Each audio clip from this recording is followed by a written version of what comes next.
Uniform civil code क्या है। आज के वीडियो में यूनिफॉर्म सिविल कोड के बारे में पूरा जानकारी लेंगे। किसी भी देश में आमतौर पर दो तरह के कानून होते हैं। पहला तो होता है क्रिमिनल कानून और दूसरा होता है सिविल कानून। क्रिमिनल कानून में चोरी, लूट, मारपीट, हत्या जैसे अपराध आते हैं, जबकि सिविल कानून में शादी, ब्याह, परंपरा, संपत्ति से जुड़े मामले आते हैं। इसमें सभी अर्थात क्रिमिनल जो कानून है उसमें सभी धर्मों या समुदाय के लिए एक ही तरह के कोर्ट प्रोसेस और सज़ा का प्रावधान किया गया है। ठीक है, थोड़ा सा और समझते हैं।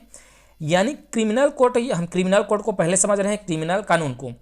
क्रिमिनल कानून में कत्ल हिंदू ने किया है या मुसलमान ने किया है, या इस अपराध में जान गंवाने वाला हिंदू है या मुसलमान है, इस बात से FIR, सुनवाई और सज़ा में कोई अंतर नहीं होता है।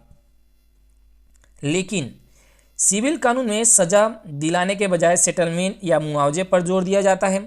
मसलन दो लोगों के बीच प्रॉपर्टी का विवाद हो, या किसी ने आपसी मानहानि किया हो, या पति पत्नी के बीच कोई मसला हो, किसी पब्लिक प्लेस का प्रॉपर्टी विवाद हो, ऐसे मामले में सेटलमेंट का कराया जाता है पीड़ित पक्ष को मुआवजा। और सिविल कानून में परंपरा, रीति रिवाज जैसे संस्कृति की खास भूमिकाएं होती हैं।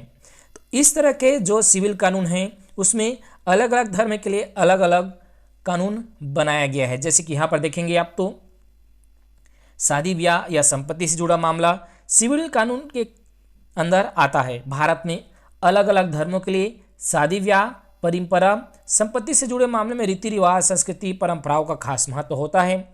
इसी के आधार पर धर्म या समुदाय विशेष के लिए अलग अलग कानून भी बनाए गए हैं, जिसे हम लोग पर्सनल लॉ के नाम से जानते हैं। उदाहरण के तौर पर यहाँ पर लें तो जैसे कि यहाँ पर बताया गया है, मुसलमान की शादी और संपत्ति का बंटवारा मुस्लिम लॉ के जरिए होता है। हिंदू की शादी और हिंदुओं की शादी जो होती है वो मैरिज एक्ट के जरिए होती है।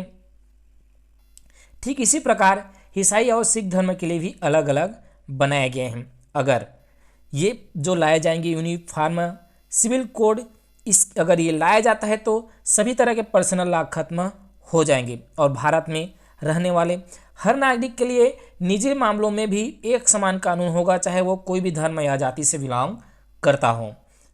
तो यहाँ तक